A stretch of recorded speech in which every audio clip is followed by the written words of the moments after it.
Welcome to Spirit School. I'm Danielle Sarang, a medium and spiritual mentor and storyteller with over a decade experience, here to guide you through the profound intersections of spirituality, healing, and self-discovery. Spirit School is more than a podcast. It's a sanctuary, a place where you can connect with the wisdom of the unseen world, explore the depths of your own soul, and uncover the boundless life force energy within. Whether you're stepping into your spiritual gifts, navigating a healing journey, or seeking tools for a life filled with intention and meaning, you belong here. In each episode is a beacon of light, blending heartfelt stories, practical teachings, and reflections from my own path. Together, we'll celebrate the magic in the mundane and discover the extraordinary in everyday moments. Through Spirit School, we co-create a world where hope thrives, inspiration uplifts, and the power of spirit is undeniable. Welcome to Spirit School. Let's continue this journey of light and transformation together. Hello, Spirit School. Welcome to another podcast episode. This one I have titled Spiritual and Sensitive During Highly Anxious Times. So in this podcast, we will be covering a lot. I'll see what ends up coming through. This is something I have been taking notes on and thinking about for over a week. And by the time I hit record, I have had so many conversations with people who didn't even know I was preparing this podcast episode and how on theme it seems to be for some of the conversations that are taking place in the Spirit School community. So I know this is a needed podcast episode. I have a lot of personal experiences that I am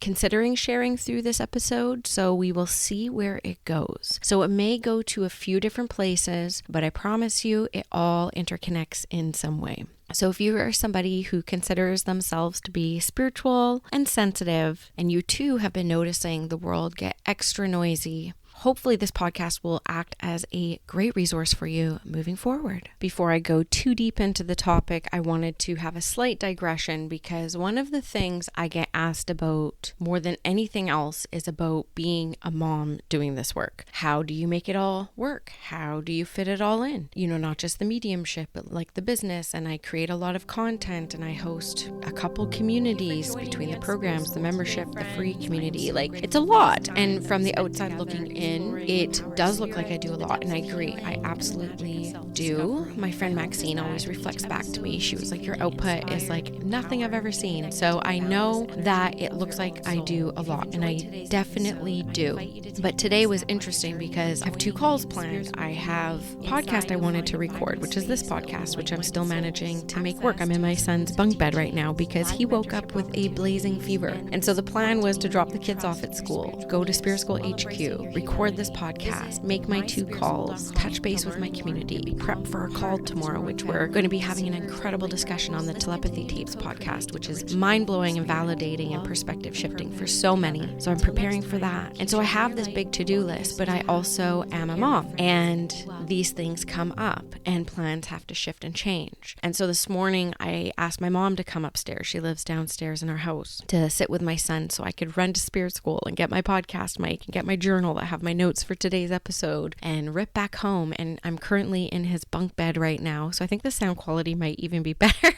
And he's in my room watching some Netflix, enjoying his day off school. And I'm still going to make my calls and I'm still going to get things done. It just might work at a bit of a different pace. And these are the things that come up, and they're things that I've had to manage over the years, because the truth is, when we talk about anxiety, whether it's the Virgo in me or if it's just this whole lesson of having to learn to relinquish control in my life, there are so many things that happen that we can't predict or plan for that can be disappointing, that can be anxiety inducing, especially for people who don't love to roll with change. So I bring this story in today because it's real, it's in the now, it's hitting on something that a lot of you ask me about. This is how I make it work. I sit in my son's bunk bed, I fit it in, and I have to move timelines, and some things may not get done. But it's about really being focused on like what you value and what's important. So it is important that I record my podcast and that I connect in with with my community. It fills me up. It's actually what gives me life force energy. And knowing that he is still taken care of as well. And just learning to manage these unpredictable things that can act as disappointments and just recreating a plan and shifting and pivoting and moving on a dime. And I think that's really what it takes to do all the things, if you desire to do all the things. And there are lots of things that I have to put aside to make space for things that I really want to do. I actually saw a recent Shonda Rhimes. She was giving a speech at a graduation ceremony, and she talked about how when you see somebody thriving, her in particular, she says, when you see me at an event like this, I'm missing a kid's performance. When I'm getting an Emmy Award with my TV show, I am not at a soccer practice. When I am choosing to be at a children's school event, I'm missing Sandra Oh's last filming on set. And she talks about how when you are thriving in one area, you may not be thriving in all the other areas of your life. And so one thing that I do to try to manage it all, to try to manage the intensity of all and the anxiety to get it all done, is I hit a little bit of everything every day. So I've already spent some quality time with my family.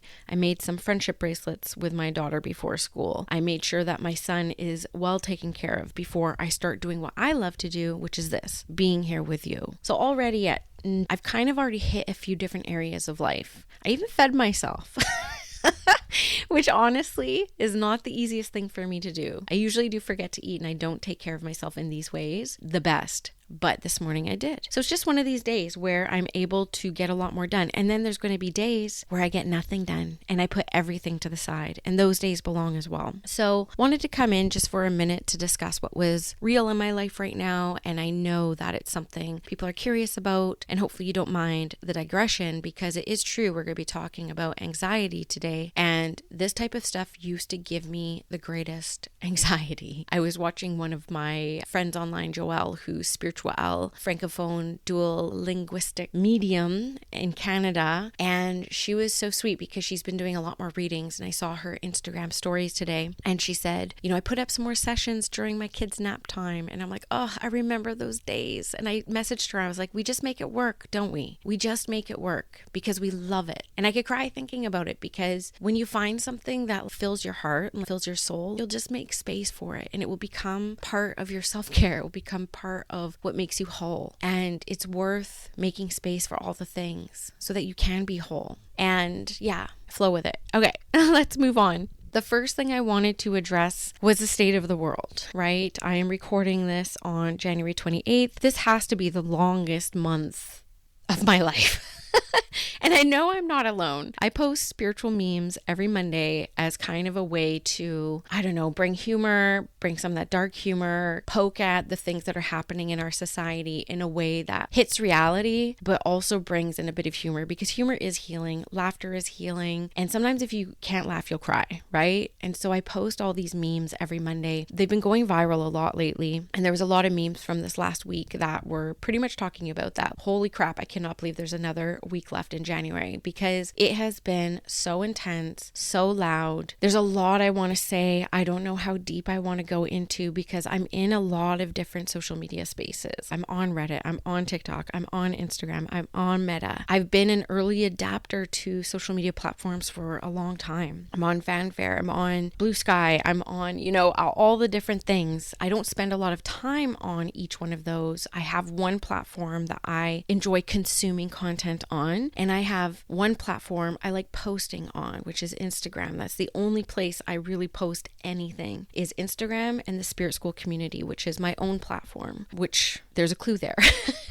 which maybe I'll get into, maybe I won't. And so I feel one of the things that I'm really known for the people who know me well, is I have a really good temp on what's happening in the world. I've mentioned it on prior podcasts that I personally take it as an ethical responsibility to be aware of what is happening in the world. I consider it almost a spiritual practice to try to stay informed on what it is my clients, the people who I am holding space for, are navigating and seeing in the world. And I have people who I work with that come from a lot of different perspectives, worldviews, lived experiences. And so for me, it's just important. I think it was Caroline Myss in her book. She did a book called The Essential Guide to Healers. I recommend it. Not everything in it I love, but most of it I did, about 80%. And she says in it, she's like, you can't look away from some of these things. Like, if anyone should be looking at these things, it's spiritual people. We need to see what is happening in the reality of the 3D world so that we know what we're holding space for. So we know what we need to restore balance to. Now, there's a lot of discussion too around how much do we contribute to some of these conversations as well. I don't know if I'm going to get to that in depth on this podcast because it was requested for me that I record a whole podcast on that, the responsibilities people have with platforms, on sharing information, sharing perspective, sharing their worldviews. And I want to talk about that in a deeper way, and it will probably be a standalone podcast episode. I'd love your take on that. If this is something you would like my perspective on, I'm happy to talk about it on the podcast. Just drop me a comment in Spotify or hit me up on Instagram or in the Spirit School podcast. But I do feel that it is important in our human experience to be aware of what is happening in the world. Now, the truth of the matter is, when it comes to where we get our information, which, let's face it, the year of 2025, so much of it is social media, we have to account for the things that we are seeing, and the perspectives that we are receiving are the ones that are being chosen to be shown to us, right? Like, through many of the algorithms, we know this, and we've known this for a decade now, that the platforms get to choose what we see. Some platforms will choose to show us things that ignite us, that activate us, that get that emotional inner world going and stirring, some in profound ways and others in hateful and harmful ways. But we really are fed information that the people who own the platforms are choosing to show us. So with that in mind, it's interesting when I'm having conversations like with my husband and my parents, which we talk about this stuff on the daily in our house constantly. And we all get information from different sources, which I'm just thinking about right now, which is interesting. Like, my husband is purely Meta, my parents are purely TV, and I am purely something else. And it is so interesting to meet at the end of a world event and share our perspectives and how intrinsically tied they are to what our feeds are showing us. And,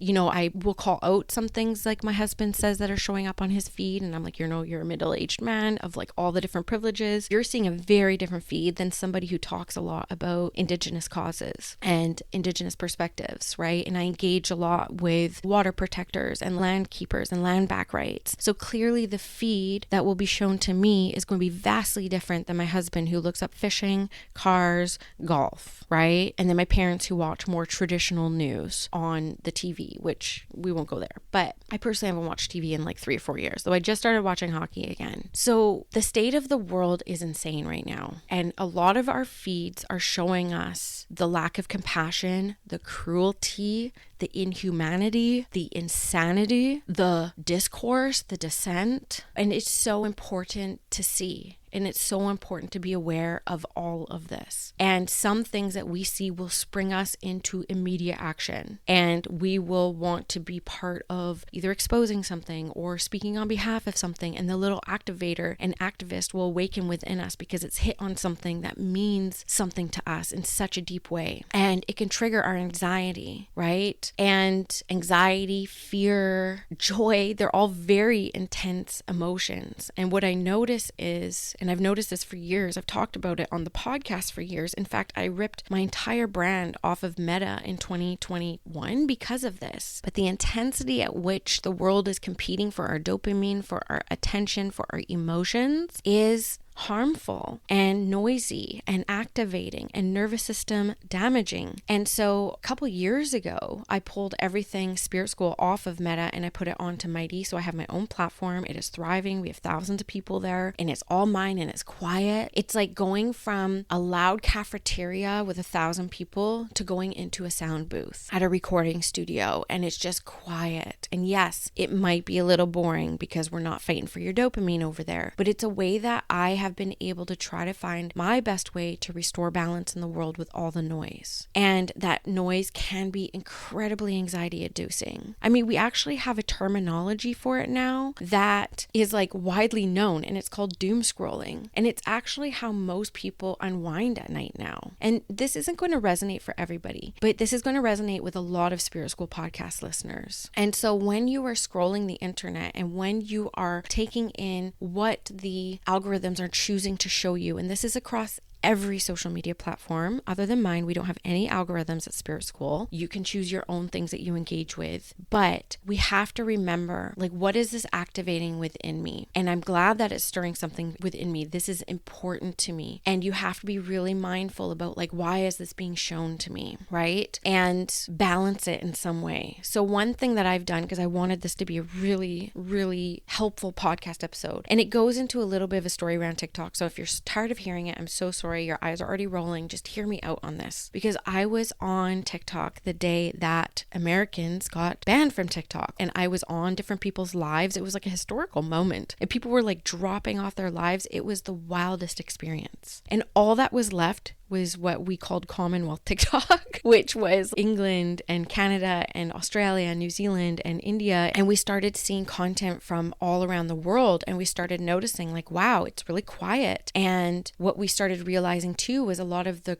ragey baity comments weren't there, and we realized, wow, there's actually a lot of bots that we're arguing with here. Okay, we see a lot of bots. And of course, within 18 hours the Americans were back and the noise picked up again, and we were able to reflect back, just saying, hey, like, I think like there's a lot more bots in these comments than we think, and I think that these bots are here to anger us. Like, this is all common knowledge. I think this is not surprising, but was very, very validating. And so what I ended up doing for myself as a way to balance being in the know of what's happening in the world, especially because in Spirit School, including my podcast listeners, over 80% of the students, of the clients, of the people I get to hang out with are Americans. And I love Americans. I tell you, because I've been on social media for so long, I think Americans have the best senses of humor. The funniest people, and people will argue with me on that, but I engage with so many. I post memes every week. I have some of the best conversations with American people, and I feel that Americans have one of the best senses of humor. And so one thing that I did do, though, with the platform I like to consume content on, is I went and created a new account that only engages with Canada TikTok, like Canada content. I just blocked everything else and I engaged with it, and that is what my algorithm is now. So in some ways, we can work with the different algorithms of the spaces that we're on. We also have to understand we have no idea how the algorithms really work. They are hugely proprietary and expensive pieces of software, right? Like, I think somebody offered like 22 billion for TT, and he was like,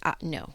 Like, I pay out 24 billion a year in money to American content creators. Like, it's worth way more than that. And so we'll see what happens in the next couple months, and it will probably disappear. And that is also something I've been talking about for years about social media, especially for those of you who want spiritual practices and like the visibility and looking for people to serve and clients. And the truth is, when you are a working medium and you have a booking system, it's like you do have a business no matter which way you look at it. And it's really hard to be a small business without a social media presence in the year of 2025. That is undeniable. So one thing we're actually doing in the collective in February is we're going to be having a Spirit School think tank on having practices, lives, and businesses that are less reliant on traditional social media platforms. And we're going to have a huge brainstorming session, get so creative on all the different ways that we can have businesses and stay connected to the world and maybe less reliant on Meta and the big social media platforms. And so that's something that we're going to be doing next month. So that's kind of what I did with one of my accounts. And I still have my other account up too, so I can choose which accounts I ebb and flow between. And in fact, I've been doing this on Reddit. I've been on Reddit since 2008. I got on to my first Reddit account because of UFOs, of all things. It's like if you wanted a UFO video in 2008, they were on Reddit. So I've been part of the UFO Reddit community since 2008. That was probably the first social media platform I was on. I definitely had a MySpace before, but I mostly had like an online blog before that. And with Reddit, what I do, because Reddit too has a lot of inflammatory bots, you can't really trust a lot of the things that are being shown to you because they are trying to get you angry, literally. And when you see it, you cannot unsee it. So I'm hoping a lot of people will look at the comment sections in particular on all these social media platforms at what activates you. Go look at their accounts. Guaranteed bot account, guaranteed. But what I did with my Reddit consumption, because it is a quieter app than video, and I find that my brain feels less damaged on Reddit than scrolling like reels, which I don't do, or, TTs and video short form content, right? But I have an account just for UFOs and paranormal, and I have an account just for local content because the Squamish Reddit page is super helpful. So I have an account just for that one. I have an account just for pop culture because I really do love pop culture, like Kendrick Lamar, Sister Wives, like weird pop culture things, Vanderpump Rules. Like there's weird things that I like to engage in. I segment my online content consumption in this way. And yes, you do need some email addresses, make no mistake, but it is one way that I create more of what I want to see on the social media space. So hopefully that's a really helpful tip for someone out there. And make no mistake, there is a lot more visible cruelty out there right now and less compassion and humanitarian crises across the board. And that is more visible now. Even just since the 2020s, we've seen genocides and wars unfold live in front of us, real time. And that is something that our ancestors never had to deal with. And our brains probably are not quite equipped for this expansion pack. You know what I mean? I think that expansion pack is very much our generation's evolution. We have never been in this much contact with each other constantly before. We have never been this accessible before. You want to talk about fatigue, accessibility fatigue? It's real. It's absolutely real. So I feel our cohort that came down to earth during this time, all of us, every living, walking, breathing person in this generation, the one before us, the one after us, like our cohort, this is our expansion pack. What's going to happen with this? And then in the meantime, like you heard me talking earlier, we have this real game-changing podcast that comes out, the telepathy tapes, which I'm going to do a whole podcast episode on eventually because it's just mind-blowing, where we're also moving towards restoring balance through heart-centered communication. Because guess what? You can't do telepathy without love. Just can't do it. And so here we have now this other form of communication while this noise is happening. And on the other side, we have this communication that's actually easier, rooted through the heart-mind, which if you want to learn more about the heart-mind, the initiation, this next experience, I'm going to have a whole class on this one topic because it's so big. But we could also focus on some of this advancement that is more connected to consciousness, that is more connected to expansion, that a lot of us who are spirit school listeners are more interested in, right? So these are both happening at the same time. So it's important to be aware that both are happening at the same time. And then we have the power of choice, right? That divine law of choice and consequence. What are we going to choose to give our energy to? What are we going to choose to invest our energy in? Where can we make the biggest impact? What is the legacy I want to leave here in this life? And you will find a place in your heart on where it feels most aligned for you to show up and for you to do. I know for me, I've been talking about this for a long time, like rematriating mediumship, restoring balance. When I move through the emotions of all the things that I also experience in the online space, I ask myself, how can I restore balance in some way, whether it be in my life, in my family's experience, in my community's experience? And so often when something insane happens, that is just so troublesome, that I know 95% of the spirit schoolers will be feeling what I feel, being aware that not everyone will, I will hop in and do a healing circle or a global healing event.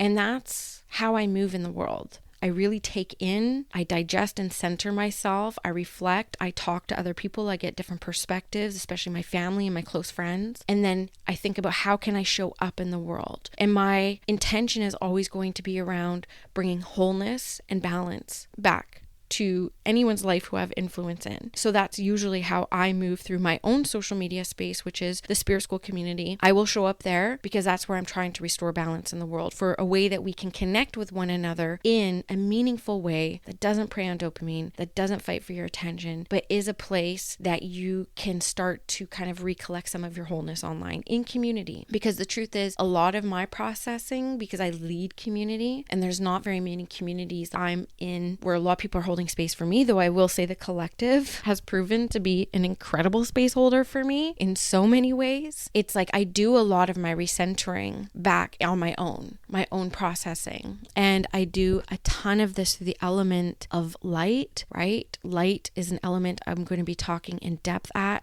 the Sacred Spirit Retreat in June. It's one of the elements we're going to be working with in really big ways. And I will use the element of light and sometimes sound to bring myself back into center so that I can fully process what it is I saw, heard, or experienced. And then I will usually go to my human counsel and have conversations with this. Like, I saw something that disturbed me. This troubled my peace. And I will get a bunch of different perspectives from people who I really do value their perspectives, and then look at a way I could be of service to restore balance. So this is how I move through some of these sensitivities while remaining spiritually centered, but also honoring the humanity that is our life, which is what we're doing here. Now, I wanted to touch just a little bit on my own journey with anxiety, because I feel that the more people I help through their spiritual journeys, the more I realize that so many of us struggle with anxiety. And maybe we all do nowadays. I'm kind of convinced with social media, and again, that high accessibility, that always being plugged in, that always being a connection and contact, like it's pretty fatiguing. I think that may induce a bit of anxiety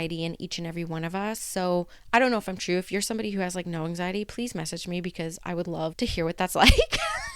I would just love to hear what that is like. But I never considered anxiety as something that I had. I was actually in my 5th year of therapy with the same therapist, which also connects back to a time where social media destroyed me, which I don't think I'm going to get into that story because it has to do with world events. But I think I said what I wanted to say on that. But I asked my therapist one day, like, will this cycle ever shift for me? I've done everything. I've done the work. I've done, oh my gosh, like, you guys have been listening to this podcast for 6 years. You know I'm doing the work. And she said to me something that shifted everything. She said, Danielle, I promise you, your only problem is unresolved anxiety or untreated anxiety, something like that. And I was like literally my brain, I was like, anxiety, you say? Okay.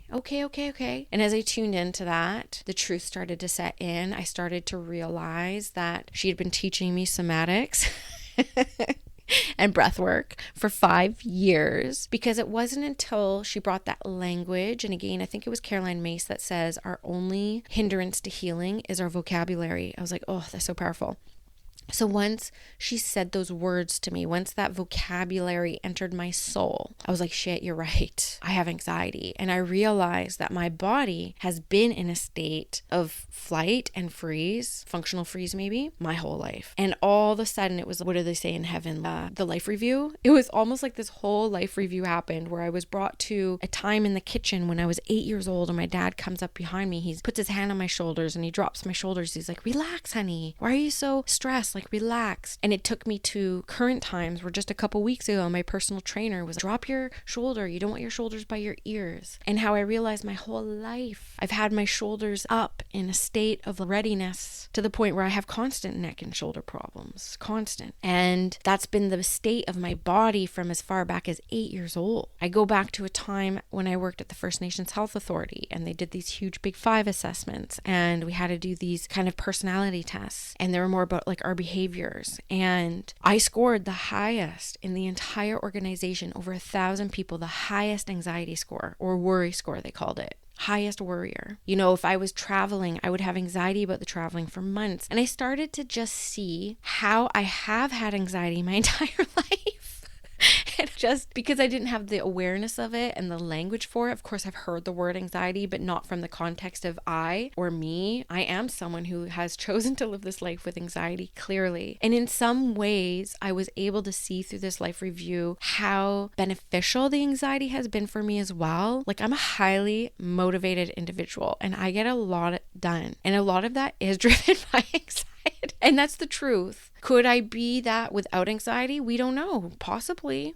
Right? But I'm not going to wish something away that's been with me for 40 years. Like, I'm going to have to work with it. And then if it goes away, it goes away. But I'm going to learn to work with the energy and flow with it. So that's what I've chosen to do. And I still continue to do the work. I'm currently in a group grief circle that has been amazing. I've never done grief work in a group setting before, and that has been highly helpful and informative. Breath work. Oh my goodness. I don't even want to call it breath work because it's just breathing. It's like breathing really deep. But my gosh, how breath helps so much. Every month in the collective, Leilani does a breathwork session. She is certified, trained, qualified, and that has been really restorative for us. Will, who you have seen on the podcast before, who's amazing. He has advantage training and he does weekly restorative nervous system repair work with the collective every single week. And that's happening tonight, and I am definitely going live tonight with him, because this is stuff that I need as well. And I know that we all need. We need practices that can restore our balance back to wholeness, or as whole as we can get, knowing that that is always going to be ebbing and flowing. It's always going to be a moving target, but it is really worth having practices that can bring you back and snap you back. So I wrote a post in the Free Spirit School community on January 19th, so about 10 days ago. And it's when I was also noticing the world was really noisy. So instead of contributing to the noise, I just wanted to restore a little bit of balance. So I'm going to read you what I wrote to kind of close off our conversation here today, because it's already really long, and I'm going to invite you into Spirit School with us. Just hit the link below. It's completely free. If you want weekly experiences with me, come into the collective. I teach every week. I do group readings once a month. I do restorative practices with you once a month. We do a community event once a month. So next month we're going to be talking about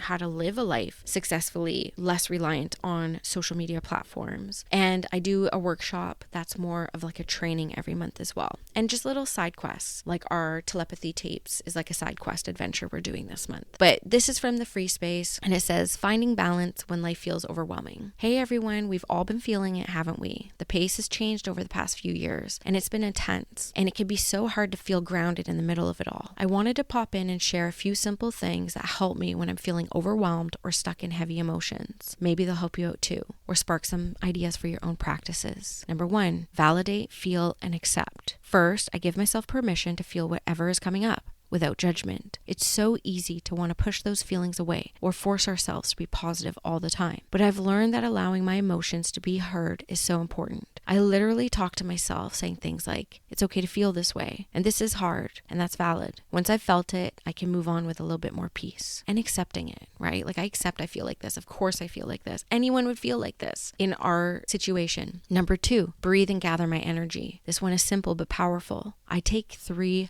deep breaths. Really deep ones. And I imagine all my energy coming back to me like a golden light. I picture it gathering from wherever I've left it, stress, worries, work, and return it to my body. It helps me feel centered and ready to face whatever's next. So I believe the seat of our soul is between the heart and the solar plexus. So that's where I feel this light coming into my life force energy center. And number 3, I ask, how can I be of service? When I'm really stuck, I ask Spirit, how can I help? How can I be of service? Even before doing this work professionally, I'd make that declaration, and somehow opportunities to support others would show up. It would be as small as being there for a friend or helping in my community. It is such a simple way to move from feeling stuck to feeling purposeful. And I had somebody actually write something that was really helpful. Jen writes in the community, she says, I like to check in on my basic needs. Like, do I need water, food, or a nap? Then I check in with my body to explore what I'm feeling. And she really likes the Animi app, ANIMI. But that's just so true. And it's something I'm not great at, that even I needed the reminder, which is why I'm so grateful for the Spirit School community, because I learned so much from you guys. But yeah, basic needs. Have I had water? Have I gone for a walk today? Have I fed myself? Did I get enough sleep? Is there an opportunity for more rest? These basic needs can be really, really helpful for us. There's a lot more I want to talk about on these topics, but I feel like today's episode has gone long enough. So I'm going to leave it here, friends. And I hope that what came through maybe feels validating, maybe brings a different perspective, maybe brings a helpful tip for you. But I hope to see you on the next podcast episode. And if you have any suggestions for topics, just come into Spirit School. I always have threads going, and I'm going to do them all. So I got about 15 more ideas that will take me through the next 15 podcasts. I will see you on the next episode of Spirit School, friends.